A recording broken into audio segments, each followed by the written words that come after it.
Assalamualaikum warahmatullahi wabarakatuh. Halo, nama saya Diva Salsabila. Saya Atika. Saya Ayu Lestari. Saya Siti Zakiatul Masfuro. Baik teman-teman, jadi di sini kita akan membahas atau kita hanya mengobrol-ngobrol santai aja. Di sini nama podcast kita ini Citalk. Jadi kita ngobrol-ngobrol santai, tapi ngobrolnya terarah. Kita akan membahas tentang pedofilia. Jadi menurut teman-teman sekalian nih, pedofil atau pedofilia itu apa sih? Coba Diva tanya Atika dulu. Menurut Atika pedofilia itu apa sih? Menurut saya sendiri, pedofil itu adalah gangguan seksual yang melibatkan kepada anak-anak kecil gitu ya, menurut saya. Oke, kalau menurut Ayu sendiri gimana nih? Pedofilia itu apa sih, yuk? Jadi pedofil itu gangguan seksual yang mana jadi korbannya itu anak kecil di bawah 14 tahun. Terus di orang yang apa ya disebutnya pedofil ya? Jadi pedofilnya itu apa sih namanya?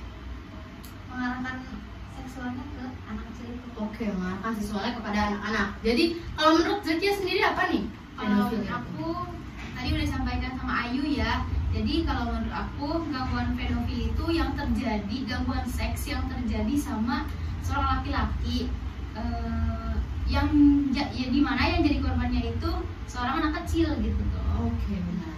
Berarti dapat disimpulkan ya teman-teman bahwa bahwa pedofilia ini sebuah gangguan seksual. Gangguan seksualnya mengarah gairah seksual itu pada anak-anak kecil. Anak-anak kecilnya itu yang bisa dikatakan di bawah dari 14 tahun. Jadi pedofilia ini sebuah penyakit dan orangnya itu yang melakukan pedofilia ini disebut pedofil. Jadi pedofil ini tidak hanya biasanya orang-orang memandang bahwa kalau pedofil ini orang yang lebih tua ini berhubungan dengan anak kecil, berhubungan badan, tapi hanya dengan misalnya masturbasi atau misalnya dia dekat atau mencumbu anak kecil saja itu termasuk gangguan seksual seperti itu. Jadi udah jelas ya apa itu pedofil. Kemudian dari teman-teman semuanya, apakah pernah mengalami kasus tentang pedofil dari lingkungan sekitarnya? Siapa dulu yang mau cerita? Aku deh. Boleh, ayo. Jadi dulu tuh udah lama ya waktu masih kayaknya juga masih kecil. Jadi ada tetangga, tapi yang jadi korban bukan Ayu sendiri ya, tapi orang lain. Si cowok ini anak kecil. Apa tuh? Berhubungan? Nggak berhubungan Menyentuh? sih, tapi ya itu pedofil itu. Jadi kayak dia tuh bawa anak kecilnya ke suatu tempat ya. Terus kita nggak tahu kayak gimana jelasnya. Yang penting dia tuh dilaporin sama ibu si anak kecil ini. Nah karena si anak kecil ini cerita, mungkin karena dia juga takut kali ya anak kecil ini. Akhirnya dia cerita ngungkapin kalau misalkan dia tuh pernah diginiin atau diginiin sama ke ibunya itu. Nah ibunya akhirnya laporin dia ke polisi. Akhirnya si cowok ini yang pedofil ini dipenjara. Sampai di penjara. Iya, sampai di penjara gitu. Setelah beberapa tahun baru keluar. Jadi sekarang anak-anak di daerah situ tuh ngerasa takut gitu, paham gak sih? Oke. Jadi karena ada satu orang yang kena, semua anak kecil tuh ngerasa gak mau keluar rumah karena takut sama orang itu gitu. Padahal dia udah di penjara gitu tuh. Mungkin ya emang dia udah berubah kan, kita juga nggak tahu.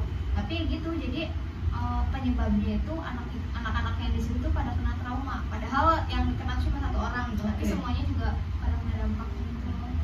Sadis ya berarti ya, kalau pedofil tuh berpengaruh banget. Oke, kita tahan dulu. Apakah ada yang lain yang mau cerita tentang kasusnya di lingkungan? Aku nih boleh. Boleh? Iya, apa tuh? Jadi kalau aku ada tetangga aku juga ada tetangga. Jadi yang ada seorang kakek-kakek ya, bukan bapak-bapak lagi, tapi kakek-kakek. Seorang kakek-kakek dia tuh kayak lagi kerja di sawah. Terus di kampung aku kan deket sama pariwisata gitu, situs Citaman gitu kan. Nah terus ada seorang kecil, dia orang tuanya jauh dari dia anak kecil tuh jauh dari orang tua. Jadi orang tuanya itu lagi TKW gitu di luar. Jadi nggak ada yang mantau mungkin ya. Tapi dia hidup sama tetehnya sih, sama kakaknya gitu tuh. Terus abis itu pas dia lagi main sama temennya, dia pergi ke tempat wisata itu ngelewatin sawah-sawah yang dimana si kakek-kakek itu lagi ada di sawah situ tuh. Dibawa ke sebuah sauna si anak kecil ini, umur dia itu 8-9 tahun kan kayak. Terus dibawa ke sebuah saung, habis itu digauli gitu tuh. Sampai pas pulang-pulang si anak kecilnya itu nangis, bilang ke tetehnya, dan si tetehnya laporin juga tuh si kakek-kakek itu ke polisi. Akhirnya ditangkap di, kalau nggak salah di polsek mana gitu ya, aku lupa. Abis itu kayak apa ya, si anak kecilnya itu kayak dia kayak ketakutan gitu tuh. Parah banget. Oke, Tika sendiri ada nggak tuh cerita tentang kekerasan? Ada. Jadi saya pernah nemuin kasus ya. Jadi ada seorang anak kecil gitu ya. Dia itu karena ditinggal sama orang tuanya, karena emang orang tuanya sibuk kerja, dia tinggal sama neneknya gitu ya. Nah, terus si nenek sama kakaknya kan kayak punya kosan gitu ya. Nah, ada tuh kayak seorang bapak-bapak lah gitu, bapak-bapak yang ngekos di rumah si anak kecil itu. Nah, udah itu karena dia itu emang cantik gitu ya, lucu. Nah, dia kan lagi main nih sama teman-temannya gitu ya. Terus kan namanya pedofil kan kadang dia cepat merayu sama anak kecil, kayak misalkan dia mau coklat enggak gitu kan biasanya ya. Iya. Nah, ada cara lah gitu kan. Nah, terus kan si anak kecil ini dikasih coklat lah sama si bapak-bapak itu yang ngekos di rumahnya itu. Nah, udah itu si anak kecil itu dibawa lah kayak ke tempat kamar tempat tinggalnya yang si bapak-bapak ini. Kata si bapaknya, ayo deh ikut yuk katanya. Kan si anak namanya anak kecil ya pasti ikut-ikut aja gitu ya. Terus dia ikut, nah dibawa ke kamar. Nah, setahu saya kayak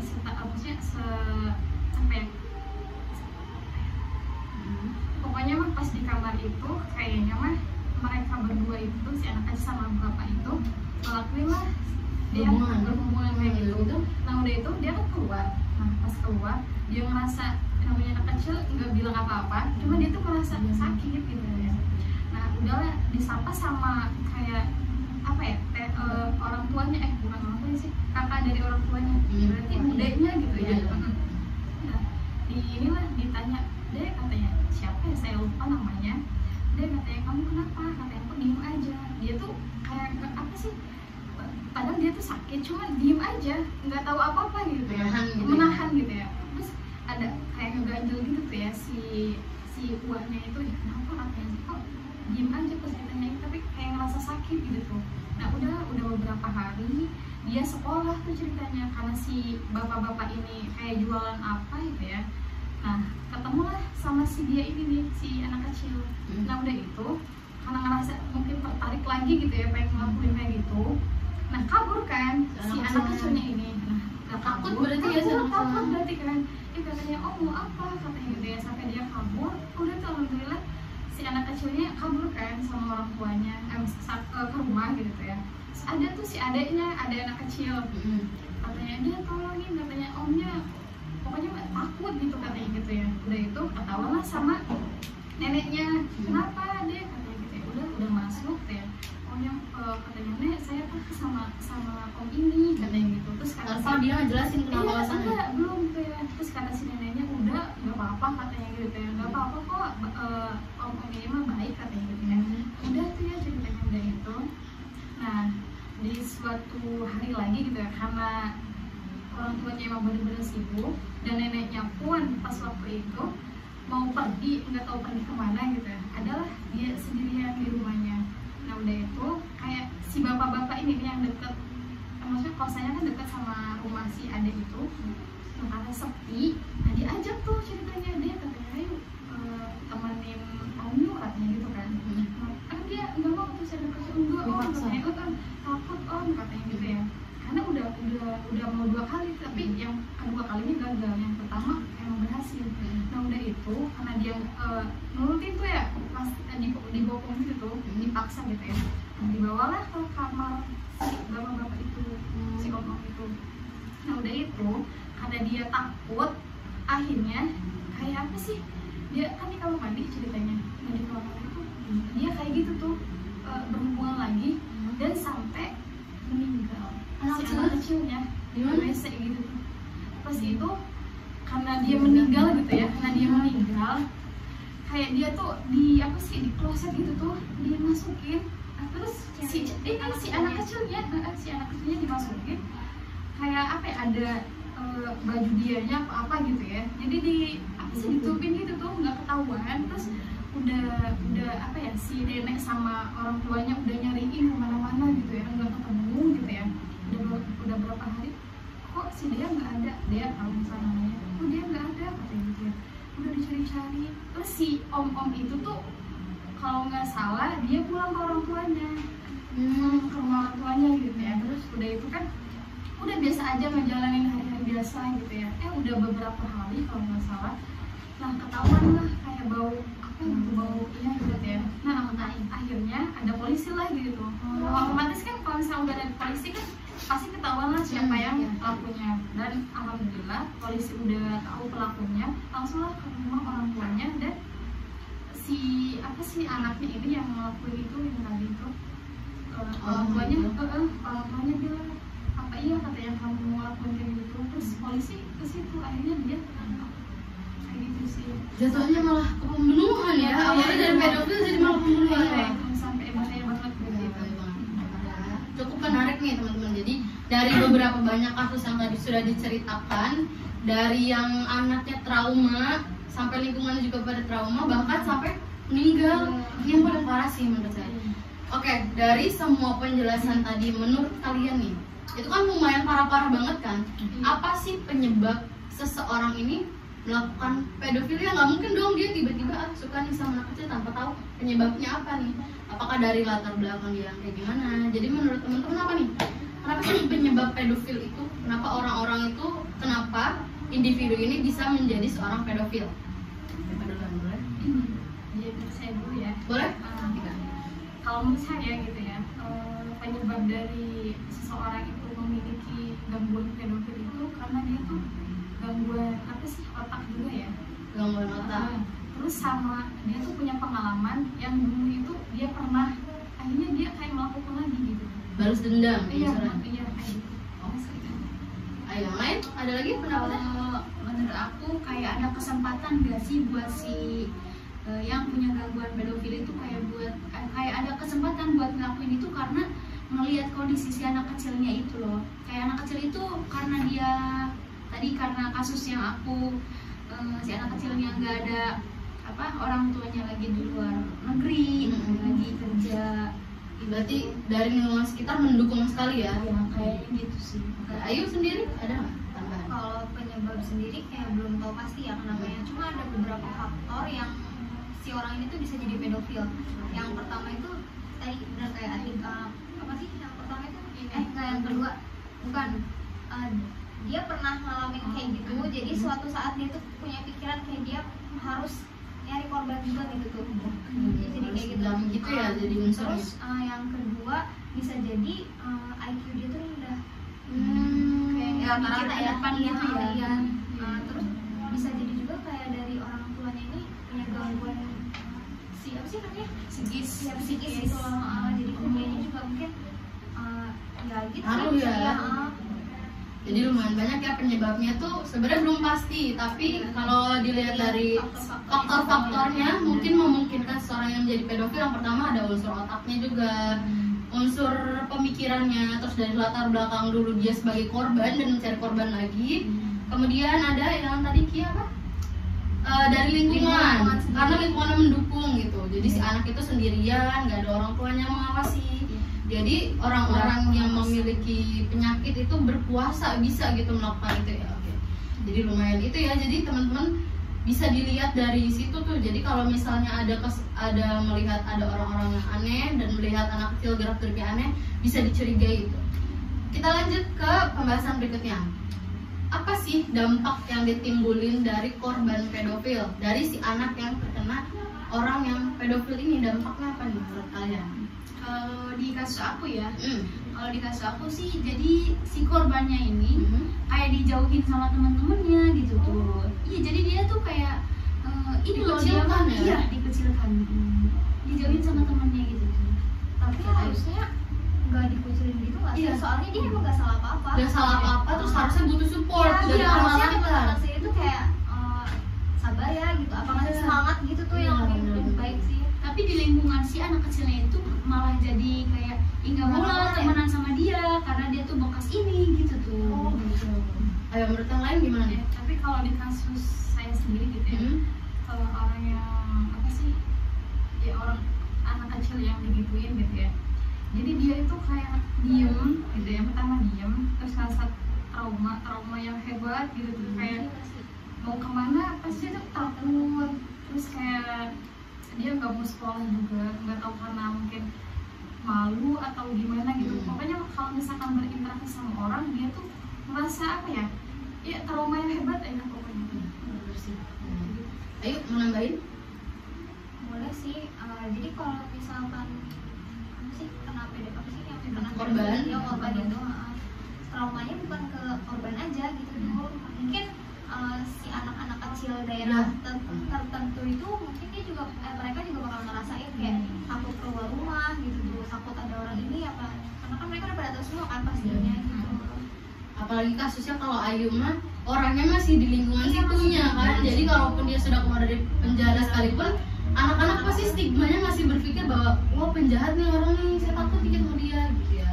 Jadi wah lumayan dampaknya itu teman-teman, bisa trauma karena kecil, bahkan sampai pembunuhan pun bisa. Jadi jangan dianggap sepele bahwa kasus pedofil ini cuma gangguan kayak gitu doang, nggak ada undang-undangnya segala macam. Buktinya KPHI ada unsur yang buat si orang ini itu biar mengingatkan orang ini bahwa perbuatan dia tuh salah, apalagi itu menyangkut anak yang tidak berdosa kan, korbannya malah dia nggak tahu ternyata ini sebenarnya gangguan seksual. Anak kecil mengiranya hal ini nih nggak wajar, nggak sopan, padahal sebenarnya itu udah gangguan parah ya, dan harus disembuhkan. Jalan satu-satunya adalah biarkan dia masuk penjara dulu biar dia tahu oh gini ternyata salahnya seperti ini gitu. Jadi biar ada efek jeraknya pada orang yang melakukan seperti itu. Oke. Dan yang terakhir kita membahas apa sih langkah yang harus dilakukan oleh orang-orang sekitar nih, orang-orang sekitar si anak itu, baik orang tua, kakak ataupun kita yang memiliki adik nih, anak perempuan. Gimana nih menurut kalian? Apa sih edukasi yang tepat gitu untuk orang tua? Dari Ayu ya. Boleh? Kalau bagi Ayu sih yang peran pertama itu harusnya orang tua ya. Orang tua. Ya, jadi orang tua tuh anak kecil kan kita biasanya kalau ada bayi gitu tuh kita suka nyium mereka gitu loh, kayak tanpa sadar kita juga nyium kayak bibirnya entah apanya, walaupun emang itu pasti saudara kita gitu ya. Tapi itu tuh nggak boleh berlebihan gitu loh, takutnya suatu saat pas dia udah gede dia nganggap itu tuh hal biasa, hal wajar. Jadi kalau misalkan ada orang lain nyium bibirnya gitu, itu hal wajar, padahal itu tuh udah nggak boleh gitu tuh. Jadi itu sih pokoknya peran pentingnya itu adalah ada di orang tua. Ada di orang tua. Oke, yang lain ada tambahan? Udah diwakilin sama Ayu. Ya lanjut dari Ayu tadi ya. Emang pertama emang bener sih, kita tuh harus sebagai orang tua gitu harus kasih pengertian gitu. Kayak jadi kalau misalkan ada apa ya, pokoknya kita sebagai orang tua harus kasih pengertian ke anaknya bahwa apa aja nih yang harus kayak dijaga gitu. Pokoknya harus apa ya, sebagai orang tua harus dijaga juga. Meskipun dia itu kayak sibuk, tapi harus apa ya, anak itu harus dijaga juga gitu tuh. Iya benar. Kayak gitu ya. Jadi dari kasusnya Zakia yang bisa diambil nih orang tua nih, kalaupun jauh misal dari pantauan anak-anaknya, misal orang tua jauh nih kerjanya, sebisa mungkin anak itu jangan sendirian. Karena kita nggak tahu nih pelaku pedofil kan bertebaran di mana-mana dan kita nggak tahu, bahkan orang terdekat pun bisa seperti itu kan. Jadi anak itu harus benar-benar diperhatikan banget, apalagi perempuan. Sebenarnya nggak semuanya korbannya perempuan, bahkan laki-laki pun ada.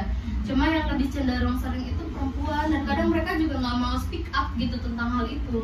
Kemudian kalau dari kasusnya Ayu, bener kayak harus lebih aware sama anak-anaknya. Jadi jangan biarkan anak-anak itu keluar bermain sendirian kemana-mana, bahkan sama orang dewasa yang nggak dikenal ataupun sama saudara sendiri pun kita harus pantau ya kan.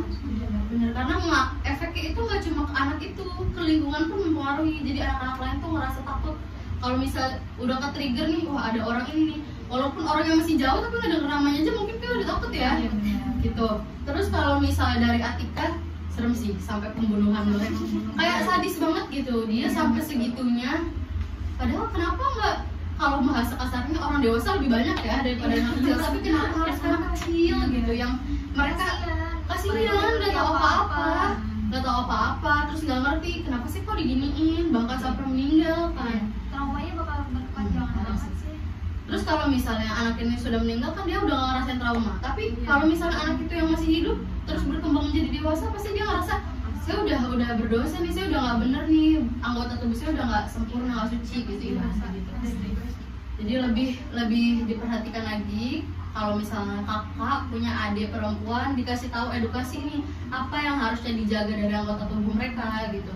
Terus kalau misalnya orang tua lebih aware sama anak-anaknya, lebih perhatiin nih dek, nah ini loh yang nggak boleh di orang lain sentuh, ini loh yang kamu tuh nggak boleh, misalnya mama papa cium, tapi kalau kamu nggak boleh ngelakuin itu ke orang lain, kecuali ke orang tua atau saudara kandung saja. Kayaknya kalau saudara jauh juga kayak agak gimana gitu ya, risih sih sebenarnya gitu.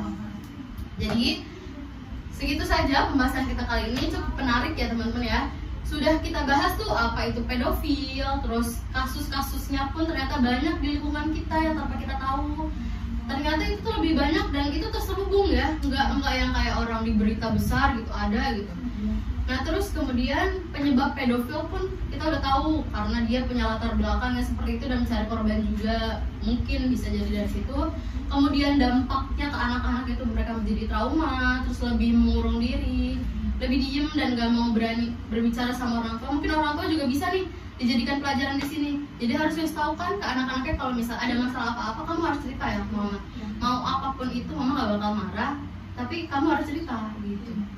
Gitu teman-teman. Jadi itu saja pembahasan kita pada hari ini. Semoga bisa diambil pelajarannya ya. Semoga ini bisa menjadi pelajaran juga buat kita. Calon orang tua harus lebih aware lagi, harus lebih belajar lagi karena dunia itu luas banget, apalagi gangguan-gangguan seksual sebenarnya nggak cuma pedofilia aja ya, yang berbahaya lebih banyak lagi. Jadi itu saja pembahasan kita tentang pedofilia kali ini. Terima kasih. Assalamualaikum warahmatullahi wabarakatuh.